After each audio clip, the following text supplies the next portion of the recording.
Hi everyone, I'm Amanda L, and this is the Practice Within podcast. Thank you so much for being here. I am so excited to connect in this way.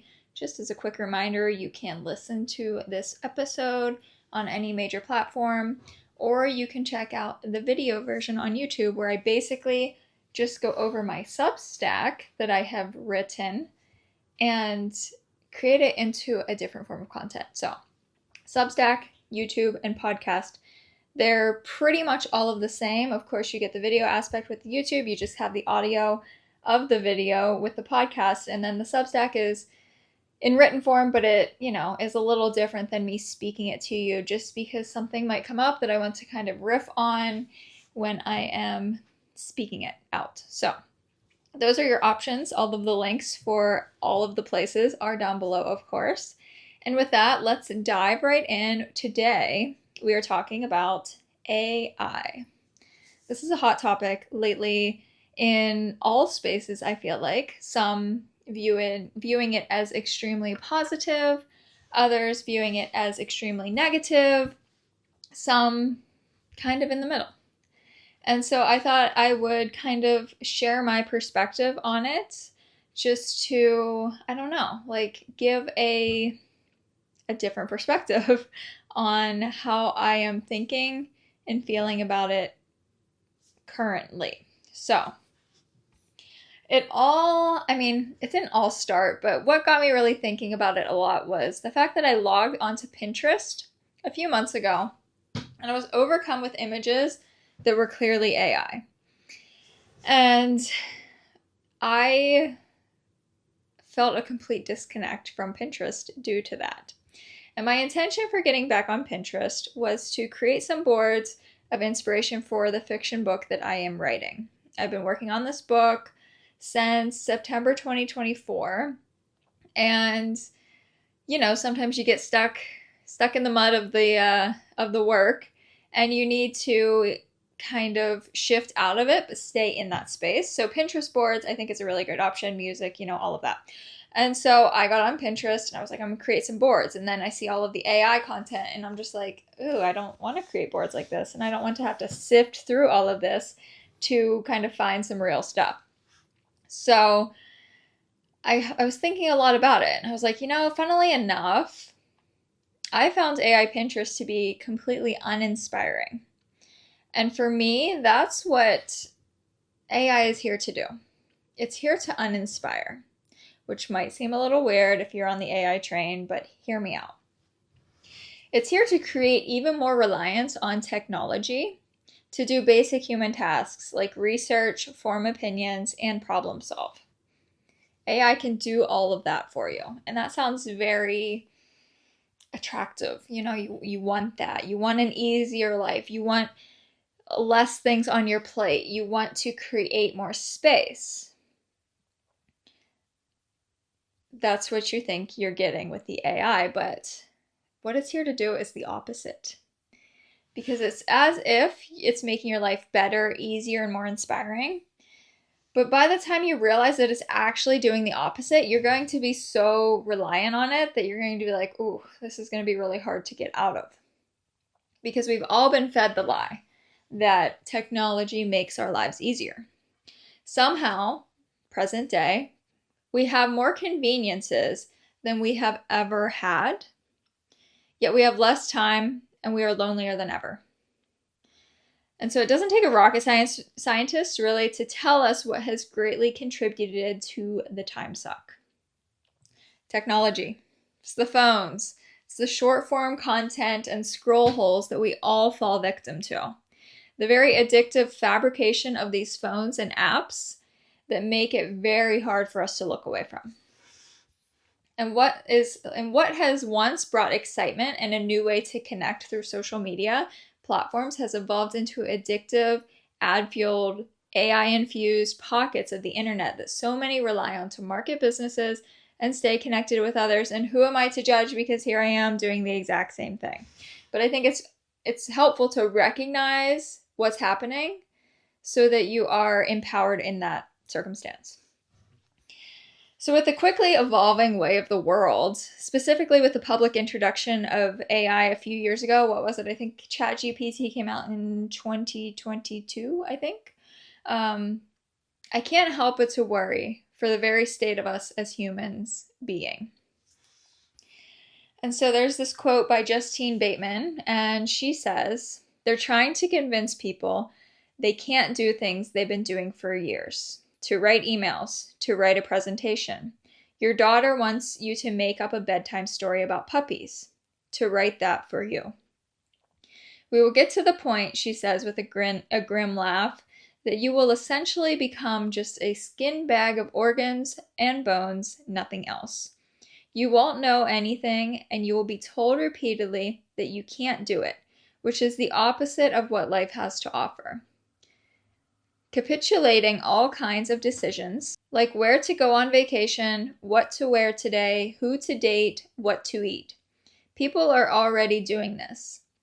You won't have to process grief because you'll have uploaded photos and voice messages from your mother, who just died, and then she can talk to you via AI video call every day.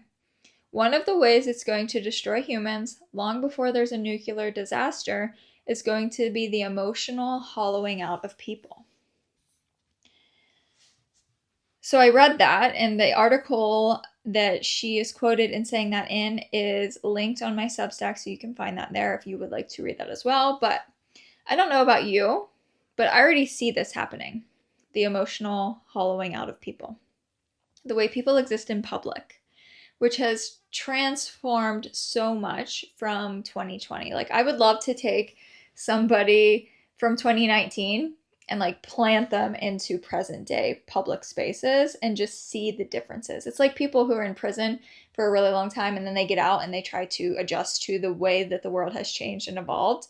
I think that is so prominent and so relevant of a thought from what 2019 was compared to today. It is just completely inverted in a lot of ways.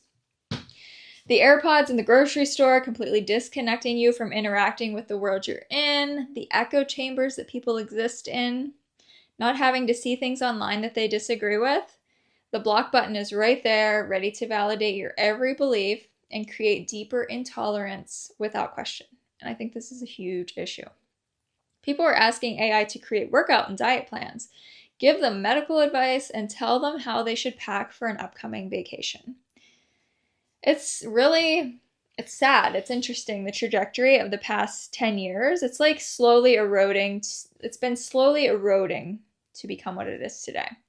Deeply fractured and even more disconnected, yet thinking that we are so much more connected because of the technology that we have. And now with AI becoming even more popular than ever, I fear that we're heading for even more of that at an even more rapid rate. And I hate to sound all doom and gloom, but sometimes a little bit of doom and gloom is what we need to realize what direction we're actually going. So one thing that I keep seeing is the argument that AI is here to stay, so we might as well just hop on board, keep up with the times, and if that's what you want to do, you have that choice. But personally, I see no common sense in that argument, just kind of to, follow the leader, do what everybody else is doing. That's not my vibe. Because just because somebody else is doing something doesn't mean that I should want to be doing that thing as well. And if COVID taught us anything, I hope it's that. I hope that it is that. So let me say it again because it's very important. Just because everybody else is doing something doesn't mean that you have to do it too. In fact, this is a perfect opportunity to do things differently. If you're familiar with my brand, The Practice Within, that is what it's about.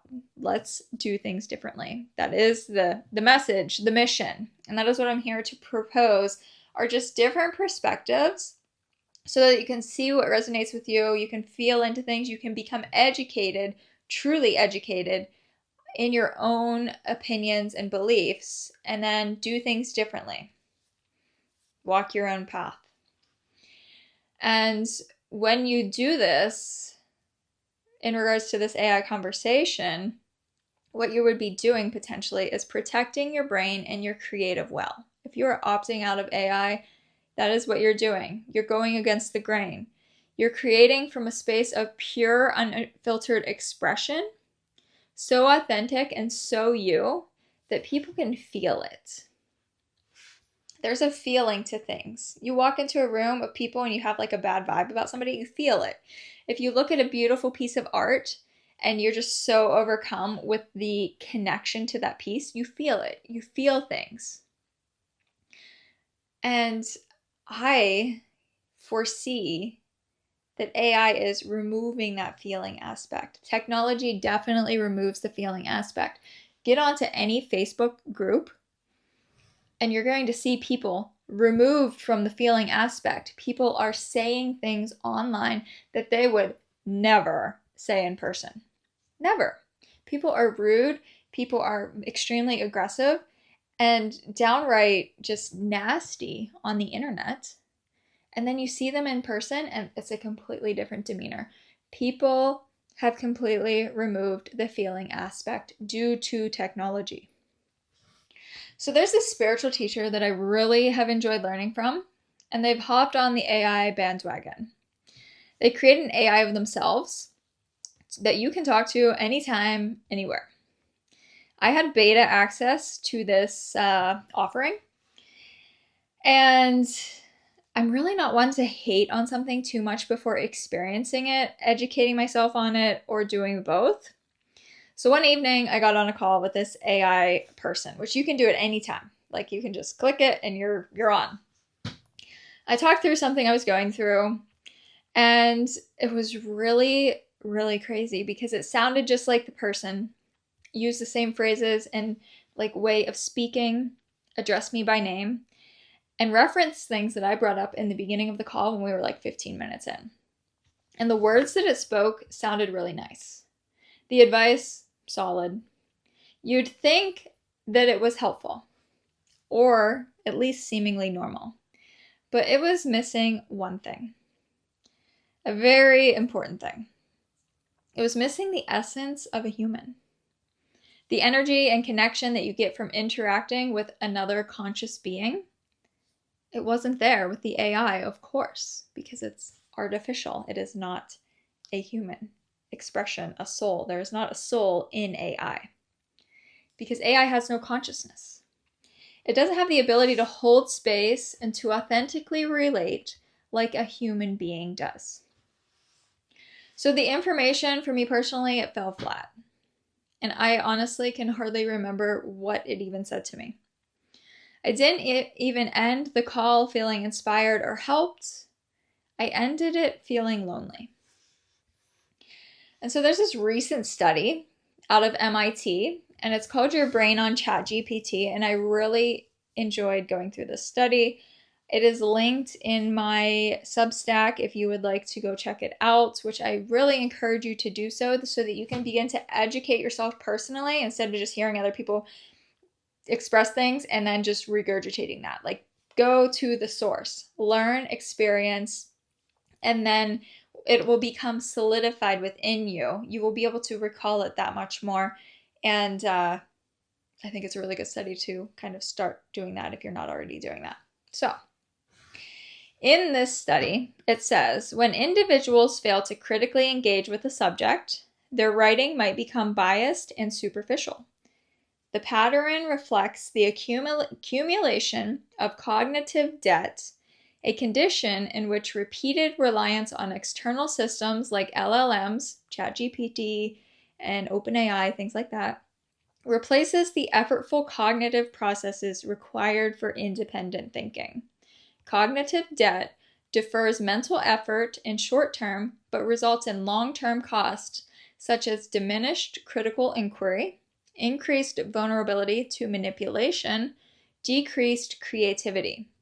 When participants produce suggestions without evaluating their accuracy or relevance, they not only forfeit ownership of the ideas, but also risk internalizing shallow or biased perspectives. Just let that land for a moment. The aspect of cognitive debt was really it really hit for me. I was like, wow, that is such an interesting and very relevant perspective. But for me personally, I believe there's nothing more precious than a creative, independent, and educated human being. We are already selling so much of our time to the algorithm machines. If we don't have strong boundaries, it's very hard to be tapped into yourself, as a lot of you would probably like, myself included. It's extremely hard to find that quote unquote balance, or that to protect that essence of creativity, essence of your soul, while partaking in the social media technological world. Our ability to creatively think, or to critically think, to imagine, express, research, and discover on our own is a gift. When that is at risk, it is important to recognize that. And I always say I'm not anti anything as a general statement. There are things I don't want to do personally, and I would not do personally, but I believe everyone should have the choice to make their own decisions, as long as education is implemented.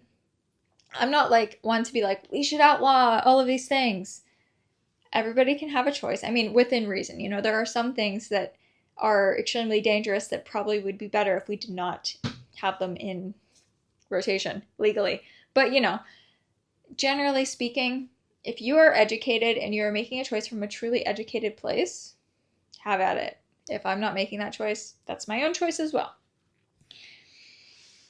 And with social media and technology, we are now just recognizing the effects of all of that. Because when cell phones were new, none of us dreamed they would turn into what they are today. And I just take a moment of silence for my blue Nokia brick type phone, those big, heavy OG Nokia phones. Feels like you're carrying around a block of cheese, and you can play Snake on that thing. That was a real one. RIP. Loves. And I always think, I'm like, what would the world be like if we could just have those phones back and not these, computer machines that take over our lives. But as phones and time went on, the addictive components of technology increased, and we didn't know to look away. We were like the frogs in the pot of water, slowly being boiled. We didn't know. But now we look up and we see it, the detrimental effects. Most of us can acknowledge the beautiful benefits of technology while also recognizing the harmful and addictive parts that we quite honestly didn't know the risks of when they were released. AI is just a continuation of those risks. It's a total dopamine sabotage. Andrew Huberman said, any high amount of dopamine that comes to you without effort before it will eventually destroy you. I know that sounds extreme, but it's true. Think about it. Easy dopamine is abundant. Scrolling, processed food, Netflix binges, constant notifications, online shopping, AI. People have very real addictions to these things. They're all ways to get that hit without effort attached. And on the other hand, when effort is attached, true fulfillment follows. Running a marathon, opening a business, a weight loss or weight gain journey, writing a book, building a treehouse, in the backyard, knitting a sweater, researching without AI. Doing those things, you become motivated and driven, recognizing a very important thing, that the journey is the best part of it all, not the reward at the end of it. Last month, I logged back onto Pinterest, happy to find that they created a setting where you can turn off AI content. I'll take a moment to shout out Pinterest, doing it. Is it perfect? No, but it is way better, and I appreciate the effort, and I hope to see more of that coming. So I made some fun boards to visit when I'm in a tough spot with my writing, since I've been plugging along on my book. And that is a true testament of healthy dopamine, just continuing to do my thing. That's all we can really do. We can stress and fear the potential risks of AI, or we can do what we can to live aligned with ourselves, to make empowered choices if it's something that we want to do or not. Like I said, I'm not here to tell you what you should do with your life. I'm here to propose a different perspective. A perspective that you can take or leave, of course, but one that I hope inspires you to maybe look at things a little bit differently. One that helps you to stand strong in yourself and your beliefs, not reliant on AI to tell you what to put onto your grocery list, but a life where you're leading the way. Because at the end of the day, that is the way to have a truly fulfilling life, is to be led by yourself, to be led by the inner guide, that inner light, that essence, that soul within. That is the way to a truly fulfilling life. Not one where an external source is relied on to tell you how to do X, Y, and Z, but one where the internal source is guiding you to do X, Y, and Z. That is where the magic is. That is where it will always be, no matter what new technologically fancy schmancy thing that comes out. Inside is and always will be the true guide, the true intelligence. So I hope that gives you another perspective, a different thought. I would love to hear your thoughts on AI, where you stand with it, if you're thinking about it in a different way, or just your perspective. I'm open and welcome to all perspectives here.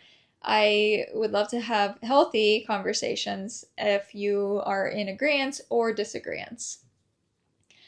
And that is it for today's episode. Once again, you can find me on Substack, on YouTube, on the podcast, and I'm also on Instagram, so you can check me out in all of those places, linked down below. I would appreciate it if you would take the time to share this with somebody that you know who might benefit from hearing it, and maybe it's somebody you can send it to that you know feels a little differently than you do about AI, and they can listen to it, and then you guys can come together to have a conversation about it and to practice being in those spaces of healthy disagreement and conversation. So share it with somebody that you know. Leave a rating and review. I would greatly appreciate that as well. And with that, I will talk to you next week.